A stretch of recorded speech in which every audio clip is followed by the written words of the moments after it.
The Thessian sun hung low over Haven's Ridge, painting the prefab shelters in shades of amber and gold.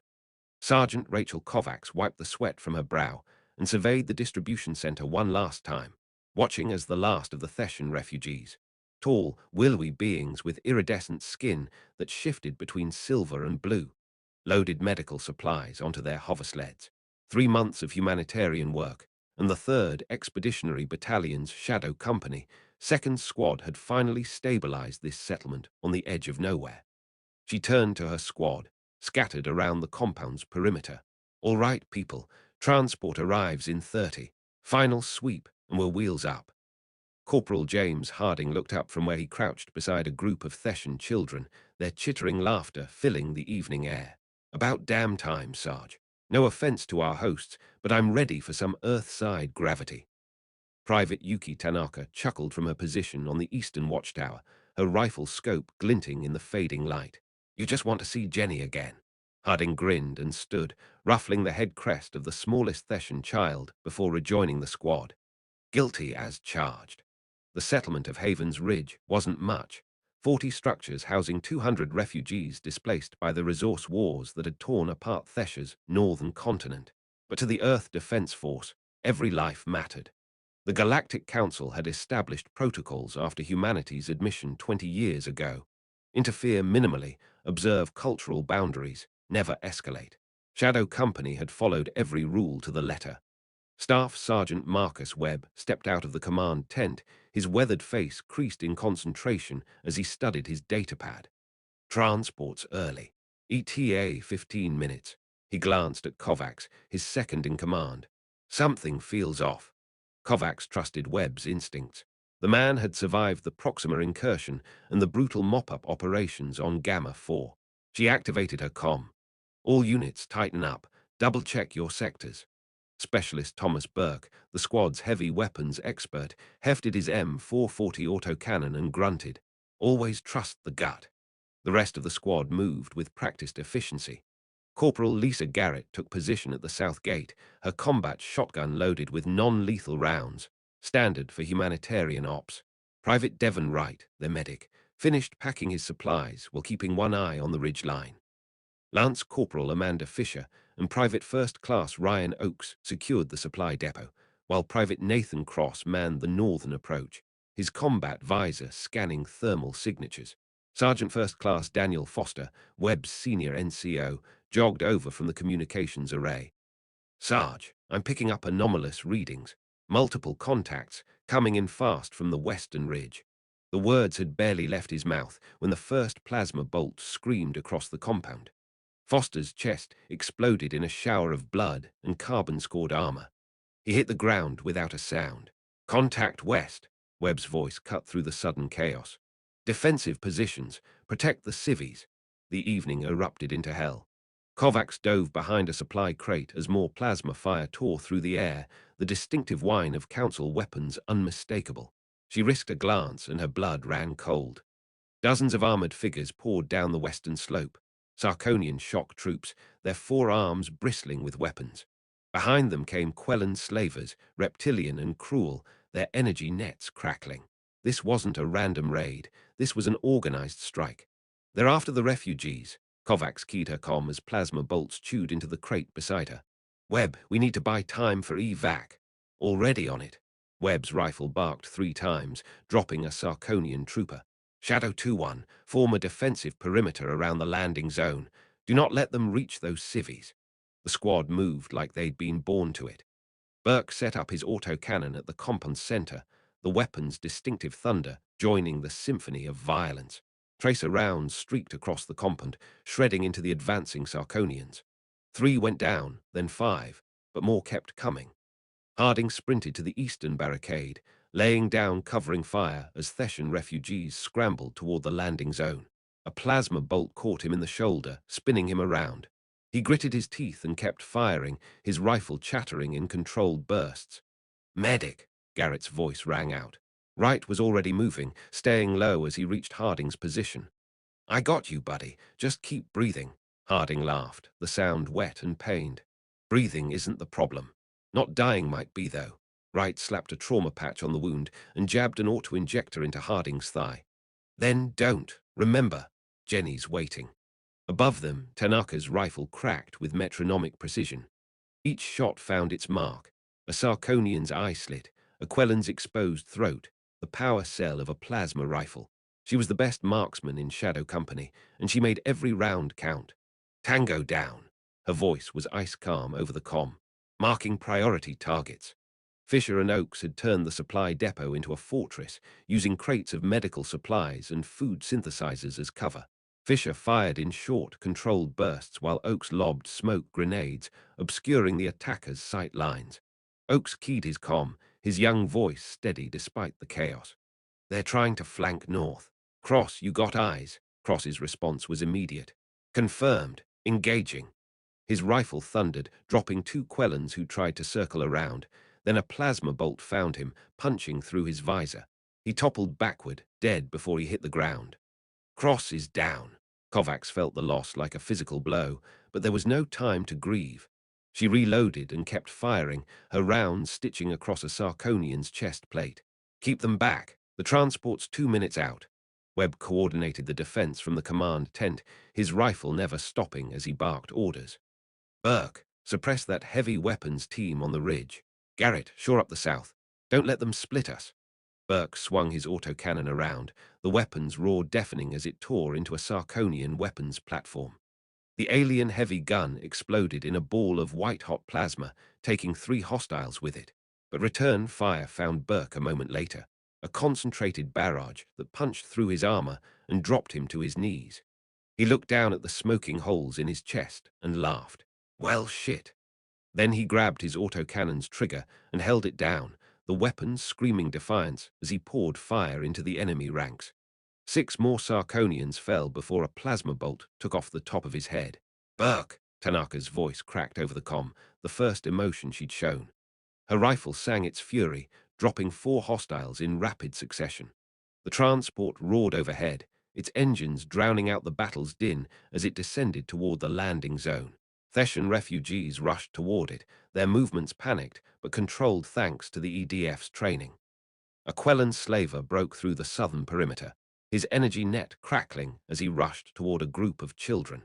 Garrett threw herself between them, taking the net full in the chest. Electricity arced through her body, locking her muscles, but she managed to fire her shotgun point blank into the Quellan's face before collapsing. Wright reached her seconds later, but she was already gone, her eyes fixed and staring. "God damn it!" Wright's voice broke as he grabbed her tags. "Medic, get clear!" Kovacs fired over his head, dropping the 2 Sarkonians trying to capitalize on his exposed position. "Right, move your ass!" The medic scrambled back to cover, tears streaming down his face as he resumed his position. The transport's ramp lowered, and Theshan civilians poured aboard. The vessel's defensive turrets opened up, adding their weight to Shadow Company's fire. But there were too many attackers, and they were too close. A Sarkonian heavy trooper charged the eastern barricade, its 4 arms wielding plasma cannons. Harding, still bleeding from his shoulder wound, stood and fired his last magazine into its face. The alien stumbled but kept coming. Harding pulled a plasma grenade from his vest, armed it, and smiled. "See you on the other side, Shadow." He tackled the Sarkonian as the grenade detonated, the explosion consuming them both. "No!" Tanaka's scream echoed across the compound. She abandoned her sniper's perch and dropped to ground level, her rifle now on full automatic, spraying death in a wide arc. She reached the eastern barricade just as 3 Quellans rushed it. Her combat knife flashed in the firelight as she met them head-on, her blade finding throats and hearts with surgical precision. A plasma bolt caught her in the back. She went down hard, coughing blood, but she kept crawling toward Harding's body. Wright reached her, dragging her back toward cover, but more fire found them both. Wright's head snapped back, and Tanaka went limp in his arms. Kovacs's mind worked frantically as she assessed their position. The transport was almost loaded, 90 seconds, until it could lift off. But the Sarkonians and Quellans were closing in, and there weren't enough guns to hold them all back. Webb met her eyes across the compound, and she saw the same calculation there, the same terrible understanding. Fisher and Oakes still held the depot, but their ammunition was running low. A Sarkonian rocket team took aim at the transport, and Fisher made her choice. She stood, drew her sidearm, and ran at them, firing wildly to draw their attention. It worked. The rocket team swung toward her, and their missile turned her into red mist. But in that moment, Oakes got a clear shot. His grenade launcher thumped twice, and the rocket team disintegrated. "Fisher, you beautiful idiot," Oakes whispered. Then he keyed his comm. "Transport's clear for takeoff. Get those people out." A Quellan energy net wrapped around Oakes before he could move. He went down hard, convulsing, and the aliens rushed his position. He managed to trigger the demo charges on the supply depot, denying them the supplies. The explosion lit up the evening sky. Webb moved to Kovacs's side, his armor scarred and smoking. "Rachel, the transport needs 30 more seconds. We won't last that long." She knew he was right. The Sarkonians were regrouping for a final push, and there simply weren't enough bullets left. She looked at the transport, at the Theshan faces pressed against its windows, refugees who would live to see another day because of Shadow Company's sacrifice. "Then we make those 30 seconds count." Webb nodded slowly and activated the general comm. "Shadow Company, this is Webb. It's been an honor serving with you. When we signed up, they told us we'd stand between Earth and everything that wanted to hurt her. Well, today we stand between innocents and those who'd enslave them. We hold this line. We don't give one more inch. And when the history books talk about this day, they'll know that humans don't abandon the helpless." Kovacs added her voice to his. "Transport, the moment your ramp clears, you burn hard and you don't look back. Shadow Company will handle the rest." The Theshan pilot's voice crackled over the comm, thick with emotion. "We will remember. We will tell the galaxy what you did here. Just get them home safe," Kovacs replied. "That's all we ask." The last refugees boarded, and the transport's engines screamed to full power. The Sarkonians charged. Webb and Kovacs stood shoulder to shoulder at the center of the compound, their rifles firing in perfect synchronization. Rounds punched through armor and flesh, dropping hostiles with each trigger pull. But there were too many, and they kept coming. A plasma bolt took Webb in the gut. He grunted and kept firing, his jaw set in grim determination. Another bolt caught him in the chest. He went to one knee but refused to fall. "Get clear," he gasped to Kovacs. "Fuck that, Marcus." She stood over him, her rifle empty now, her sidearm in her hand. "Shadow Company doesn't leave people behind." Webb laughed, blood bubbling at his lips. "Damn right." The transport lifted off, its engines roaring as it climbed toward the purple sky. The Sarkonians tried to track it with their weapons, but Webb and Kovacs drew their fire, standing defiant in the center of the compound. A hail of plasma bolts tore into them. Kovacs felt white-hot agony as her armor failed, as her body was torn apart. She fell beside Webb, their hands finding each other in the dust. "We held," Webb whispered. "We held," Kovacs confirmed, her vision fading to gray. The transport broke atmosphere, carrying its precious cargo of refugees to safety. Behind it, Haven's Ridge burned, and 12 soldiers of the Earth Defense Force lay still beneath an alien sky. The response from Earth was immediate and unequivocal. The EDF battlecruiser Indomitable arrived in Theshan space 72 hours later, accompanied by 3 destroyers and a full Marine expeditionary force. They didn't come alone. 8 other independent species, inspired by Shadow Company's sacrifice, sent their own vessels in solidarity. Admiral Patricia Townsend stood before the Galactic Council, her uniform immaculate, her eyes hard as diamonds. "The Earth Defense Force does not negotiate with slavers. We do not forgive ambushes on humanitarian operations, and we do not, ever, leave our dead behind." She let the words hang in the chamber's sterile air. Shadow Company, Second Squad, gave their lives protecting civilians of a species not their own, on a world not their own, asking nothing in return. The Sarkonians and Quellans involved in this attack have 72 hours to surrender themselves for trial. If they do not, Earth will consider it an act of war. The Council protested, citing protocols and jurisdictional boundaries. Townsend didn't blink. "Then change your protocols, because humanity will not stand by while slavers prey on the innocent, and we will not allow our soldiers' sacrifice to be forgotten or dismissed."